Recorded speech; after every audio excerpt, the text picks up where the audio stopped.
Hello, I'm Cara from One Nature, and thank you for joining me for this story. This is The Biggest Lie. Once, there was a laird who owned a castle that stood on the banks of a loch. He was a kindly laird. Everybody who lived on his lands said that he was a good person to be a tenant for. He made sure that no one ever went hungry and that their houses were repaired whenever they needed to be. And he put on a really good New Year's party every year. I mean, there were rumours that perhaps he dabbled in a bit of witchcraft, but they were only rumours, and he was a nice bloke, so what could you say? You could turn a blind eye to that one, maybe. Anyway, this new year he'd outdone himself. He had put on the most lavish spread. There was feasting, there were meads and beers brought in. Everyone gathered in the great hall and there was singing and dancing. People read poetry. Everyone took a turn at putting on some form of entertainment. Well, almost everyone. At the back of the hall stood a young man, Sandy. He worked in the stables and, well, he was much more comfortable out there with the horses and the dogs than he was in here with all these people. Sandy was quite shy and he always felt a little out of place. All the folk dancing and couples pairing up. By the end of the night, it always left him a little sad. And he certainly wasn't one for singing. The laird, however, saw him standing there and came over. "Sandy," he said, "what are you doing? You need to cheer up a bit. Your face is tripping you."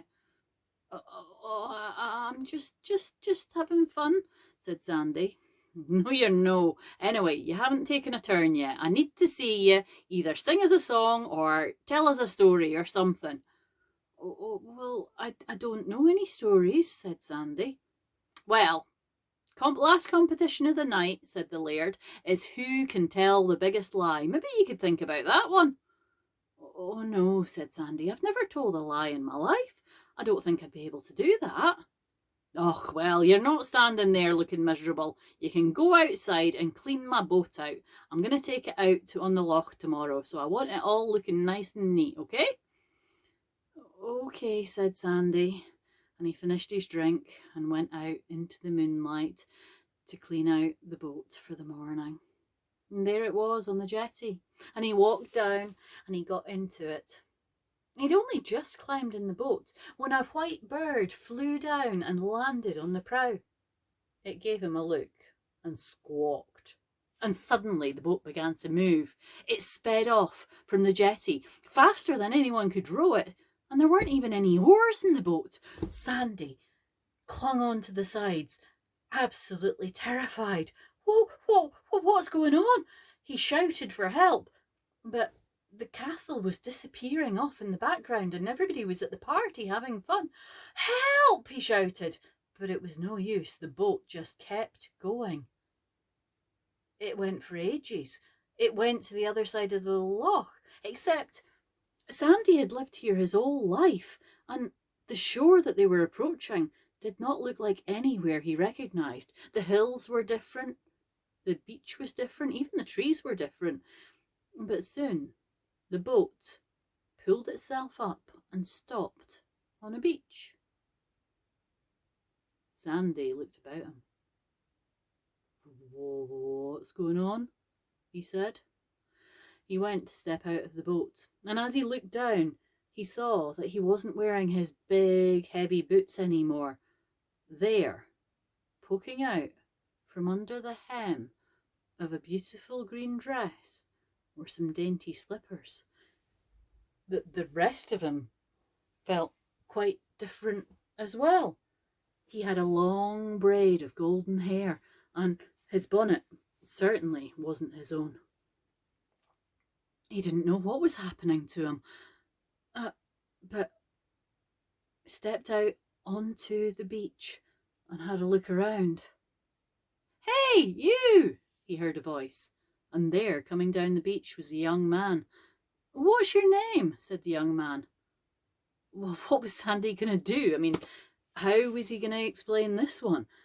So, so Sandy explained that, well, she'd lost her memory. She didn't know what was happening. She just found herself here on this beach and was a bit lost and confused and didn't know what to do. And so the young man took her home to meet his mother and to have some broth by the fire and warm up, because it was a cold night to be out, and especially at New Year's. So Sandy followed the young man up and sat by the fire and ate broth and chatted to the young man's mother and was given a bed for the night. And the next morning she helped with the chores. She went for a walk with the young man through the hills. She helped tend to all the animals. Soon Sandy discovered that she much preferred being there with the young man and his mother rather than back at the castle with all his duties there. So she decided to stay. And soon, with their walks in the hills and talking of their dreams in the future, she and the young man fell in love. And in time they got married and had 3 bonny bairns. And Sandy was so happy. She could not believe how life had turned out. She had the life that she'd always, well, never quite dreamed of, because how could anybody dream of something so magical? And there she was, a mother to 3 beautiful children, a wife. She learnt to sew, she learnt to cook, she tended to the animals. She had everything that she ever wanted. One New Year, when the kids were in bed and her husband was sitting by the fire, the moon was so bright she decided to go for a walk. And she found herself down on that beach again. And there in the moonlight she saw a shape. It was a boat. It was the boat that brought her here all those years ago. She looked at it. It was in a very sorry state. There was moss and lichen all over it and plants growing out of its side. It looked a real state. For old time's sake, she climbed in. As soon as her feet hit the bottom of the boat, a white bird appeared and landed on the prow. It squawked and looked at her with one eye. And the boat began to move. Sandy realised what was happening and she screamed. She screamed at the boat to stop. She begged it. She pleaded it. She even tried to jump over the side, but she couldn't move. She was stuck to the spot. She knew that this boat was going to be taking her back home to her old life. And she didn't want that. She wanted her new life. She wanted the one where she was happy. But it was no use. The boat kept going, and soon, there on the horizon, she saw the castle, and soon they were pulling up to the jetty.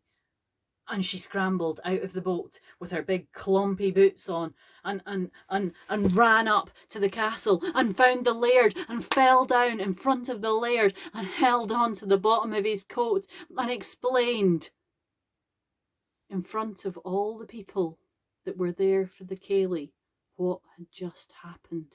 She explained what her life had been and how she needed to get back to it. And the laird laughed and shook his head and said, "Well, Sandy, you said you couldn't tell stories. That has to be the biggest lie we've heard all night." And so Sandy won the biggest lie competition. But what I'd like to know is, did she ever get back to her family? Thank you for listening, and I would be intrigued to hear what you think should happen in any sequel.